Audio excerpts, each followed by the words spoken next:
Welcome to the Moses Chronicles. You are listening to the Moses Chronicles Prelude, Book 1, written by R.R. Wakessa and narrated by M. McIntosh. Before the commandments and the wilderness, there was a promise. In this sacred retelling of Genesis 49 and 50, Joseph grieves, brothers reckon, and destinies begin to stir. The Exodus hasn't come, but the fault lines have formed. This is the story before the basket on the Nile, the quiet before slavery.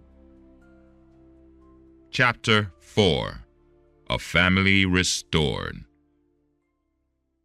The Dream Revealed. The weight of silence thickened between them. Joseph could feel it pressing against his chest, the unspoken fears and wounds of years past swirling in the air. Then, suddenly, Reuben rose quickly from the floor, his voice desperate and urgent. "We are your servants, my lord." A gasp rippled through the room. Then, as if compelled by an unseen force, they all moved at once. His brothers fell to the ground, their heads bowed low, their hands pressed against the cool stone floor. The very men who had once betrayed him, his own flesh and blood, now bowed low, declaring themselves his slaves, just as they had in the dream. The one he had seen as a boy, the dream they had hated him for, the sun, the moon, and 11 stars bowing low, the sheaves of wheat bending to his own. He had told them of this moment as a boy, and they had hated him for it, calling him arrogant, dreamer. Now here they were, bowing not to him, but to the will of Elohim. Joseph's breath hitched, his throat tightening as realization crashed into him. Elohim had done it. Not him, not revenge, not bitterness. Elohim had brought them here. His vision blurred, his hands trembled. His brothers, his betrayers, his tormentors, his own flesh were on the ground, declaring themselves his slaves. "No," Joseph whispered, shaking his head. His voice broke. "No." His body moved before he could think, and he took a step forward. His feet barely made a sound, but his breath was uneven, shuddering. He reached for Reuben first, gripping his arms, pulling him up. "Get up, all of you, get up." Still they hesitated. Tears streaked their faces. Shame held them down. Joseph's voice rose, but not in anger. "Do you not see? This was never my doing. This was Elohim." His hands clenched into fists before he released them. His shoulders shook, the emotions coursing through him like a flood breaking through a dam. "Do you not understand? What you meant for harm, Elohim used for good. He sent me ahead of you to preserve life, not just mine, not just Pharaoh's, but yours." Reuben's lips trembled, his hands shaking. "But we—" Joseph cut him off, his voice thick with emotion. "I was in the pit, yes. I was in chains. I was in prison. But I was never alone. Elohim was always with me, and now I see he was with you too." Levi let out a choked sob. Judah covered his face. One by one they wept. Joseph could not stop the tears spilling down his face. He did not try. The years of anger, guilt, and pain, the walls they had all built, it fell to the floor with their tears. And then they embraced. The room filled with whispers of praise to Elohim. Their voices raw and unguarded, revenge, fear, regret, all of it lay forgotten on the floor. A bond secured. Joseph wiped his face, laughing slightly as he shook his head. "Enough of this. We are family, not enemies." His voice softened, thoughtful. "And to ensure that remains, I have made a decision." The brothers straightened, their eyes attentive. "Ephraim and Manasseh are of age," Joseph announced. "It is time for them to marry." Murmurs of agreement rippled through the room. I will not wed them to the daughters of Pharaoh's court, Joseph continued. They are of Israel, and they must remain bound to Israel. Silence fell as they awaited his next words. Then he smiled. I will choose wives for them from the daughters of Benjamin. It was more than a marriage. It was a seal, a way to bind his sons, born of Egypt, forever to the house of Israel. A beat of stillness, then laughter. Benjamin groaned dramatically, running a hand over his face. Is that what this is? A plot to steal more of my children? Why not? Judah teased. He's already taken your favor. Naphtali smirked. Benjamin with his many daughters, have you yet found the end of them? Reuben, for the first time in years, laughed out loud. Truly, brother, one day the world will belong to your girls alone. Issachar chuckled. Let us call for Zilpah and have wine brought. We must celebrate. Outside, Zilpah stood still, her hands clasped before her. She had been listening, unseen, from the shadows near the door. She had expected anger, resentment, the brothers of Israel tearing into each other again, reopening old wounds. But she had heard something else, laughter, weeping, forgiveness. She had watched them tear each other down for decades and had held Dinah when they cast her out. Tonight's laughter felt like rain after a drought. Excitedly, she turned and hurried away, her heart lighter than it had been in years. Now, where could she find some wine? A celebration and a plan. The table was laden with food, cups brimming with wine. Simeon, for the first time, spoke meekly. And what of Dinah? The table quieted. Joseph could still see her standing in his garden, her voice trembling as she confessed her hope of marrying. A life stolen was being restored, not with pomp, but with quiet dignity. Joseph set his cup down, the candlelight flickering over his face. She will remain with me. He met each of their eyes, his voice steady. She is my sister. She will be loved and provided for. You need not worry. He did not mention the widowed tailor. No one pressed him further. Behind the curtain, Zilpah crouched in silence, joy leaping in her chest, and Dinah, no longer hidden in shame. Her name had been spoken without scorn.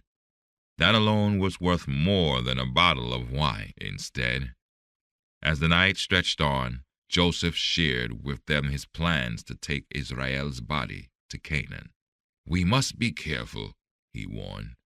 It will be dangerous, but I have already secured Pharaoh's permission. Many dignitaries will join us, a small army as well. The priests still watched him with wary eyes. And beyond Egypt's borders, not all foreign kings or traders remembered him kindly. At that, Judah and Zebulun stood. Then let us go ahead of you, Judah said firmly. We know the lands well, Zebulun added. We will scour ahead and ensure it is safe. Joseph nodded, relief in his chest. Even now, after all that had passed, his brothers were still sons of Israel, bold, unwavering, ready to act. And so they drank and ate deep into the night. Outside, the sun had long since dipped below the horizon, casting the courtyard in deep indigo as the torches flickered to life. Forgiveness at last. By the time Joseph stepped into his waiting chariot, his mind was hazy from the wine, but his heart was at ease.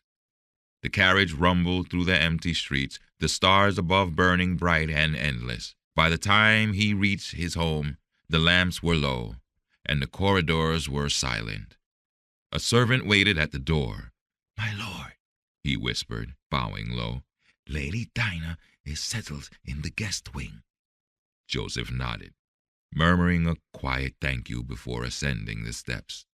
His room was dark, but he did not need to see. His hands knew the space well.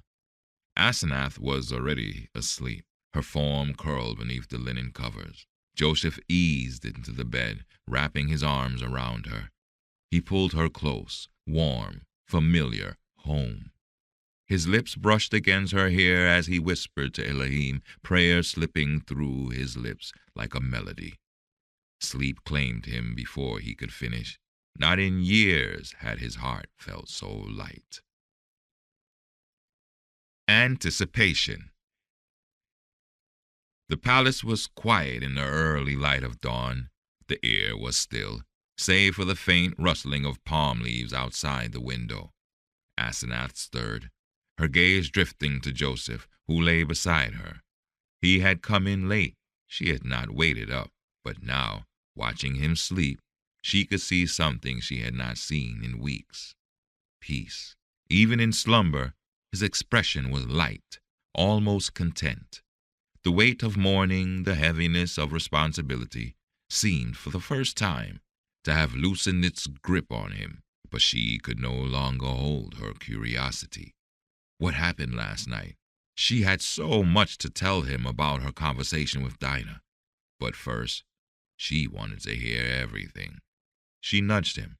"Wake up!" Joseph inhaled deeply, blinking against the morning light. Then a slow smile spread across his face. Not the cautious, measured smile of a ruler, but the unguarded joy of a man who had seen his family restored. Asenath watched as he stretched, then suddenly jumped out of bed, laughing. "It is done," he said, his voice alive with energy. He turned back toward her, eyes shining. "The 70 days of mourning have passed, and my brothers, Asenath, Elohim has done something I never thought possible." She sat up, tucking her legs beneath her as he spoke, and he poured out everything. The message Dinah had delivered, his meeting with his brothers, the weight that had been lifted from all of them.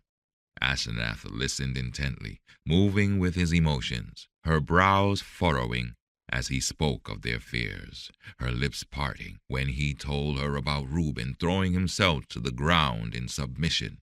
Her hands clutched the bed linens as he described their tears, their confessions, and their release from old burdens. When he spoke of their laughter, the teasing, the wine, the plans for the journey ahead, she smiled, relieved that at long last the shadows of his past seemed to have lifted. But then he said it, the marriage arrangements, and she gasped. Joseph turned toward her, startled. It was rare for Asenath to be genuinely caught off guard, and even rarer for her to let it show. But this was no small matter. She swallowed, steadying herself. "You have decided on their marriage?" Joseph hesitated, his joy momentarily dampened by her sudden shift in expression. Yes." "You arranged it already?" Her voice was calm, but Joseph could hear the tension beneath it. Joseph tilted his head slightly. Something was wrong. "I would have spoken with you," he said carefully, searching her face, "but it had to be done." She exhaled, slowly standing from the bed. "Asenath." He reached for her hand, but she had already turned and was walking toward the open window. She stared out at the horizon, gathering her thoughts. When she finally spoke, her voice wasn't angry, only wounded. She remembered the early days of their marriage, how he had sought her counsel on everything, even the curve of their garden paths. How he had once said, "Nothing in this house will be decided without you." Now, his silence felt like absence. "This is not a minor thing, Joseph," she said quietly. "This is our son's future, our future, and you left me out of the decision." Joseph's stomach tightened. He had never meant to hurt her. Never before had he made a decision about their family without her. He stepped toward her, quiet, measured. Asenath, I am sorry. She turned to him, her arms crossing, not in defiance, but in thought. Why so quickly? Why without me? He took a breath. Because it needed to be this way. Silence stretched between them, only the morning wind slipping through the open window. Asenath met his eyes, searching them. I need to understand, Joseph. He reached for her hands this time, and this time she let him take them. His grip was firm, warm, grounded. They are my sons, he said softly, and they are sons of Israel. Asenath closed her eyes for a moment, breathing in the words, trying to accept them. She knew this about Joseph. She had always known, yet something tugged at her. You truly believe they would not be accepted if they married Egyptian women? She asked. Joseph did not hesitate. I know they wouldn't be accepted if they did. She studied him, brows furrowing. Pharaoh has favored you. The nobles respect you. Do you really believe that will change if our sons marry into the court? Joseph's jaw tightened. Yes, he said finally, and even if it did not, I would not change my mind.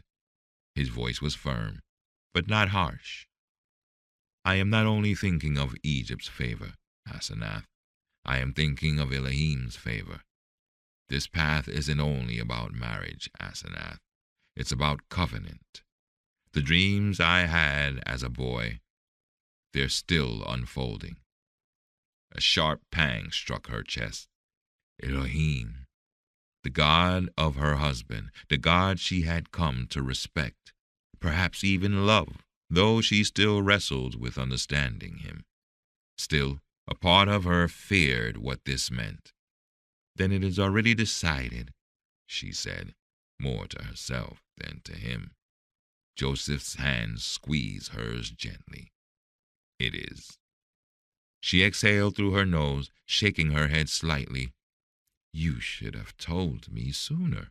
I know, he admitted, and I regret that. But Asenath, this was never a choice I could have made differently. She studied him once more, then let out a soft, almost amused breath. Benjamin's daughters. Joseph smiled, the tension in his chest loosening. He does have quite a few, doesn't he? Asenath chuckled, shaking her head. The brothers will never let him live this down. Joseph laughed, relief finally breaking through. They already haven't. She sighed, but this time without frustration. It was not the decision she would have made, but it was Joseph's. And if there was one thing she knew about her husband, it was that he did not make choices lightly. Finally, she let her shoulders relax. Then we will begin preparations, she said. I will speak with Ephraim and Manasseh myself. Joseph kissed her forehead, deep gratitude flooding him. Thank you. She arched an eyebrow. I am still not happy you didn't tell me first. Joseph chuckled. I will not make that mistake again. Asenath smirked. No, you won't. And just like that, the matter was settled. Joseph was right to stand by his convictions, and Asenath was strong enough to walk beside him. Together, they would secure their family's future, not in Egypt's name, but in the name of Elohim.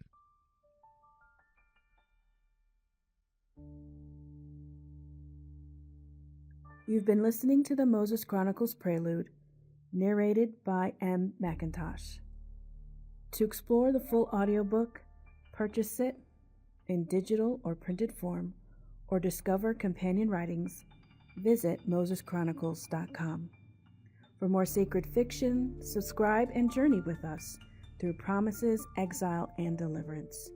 New chapters are released weekly. Until then, May the quiet still speak.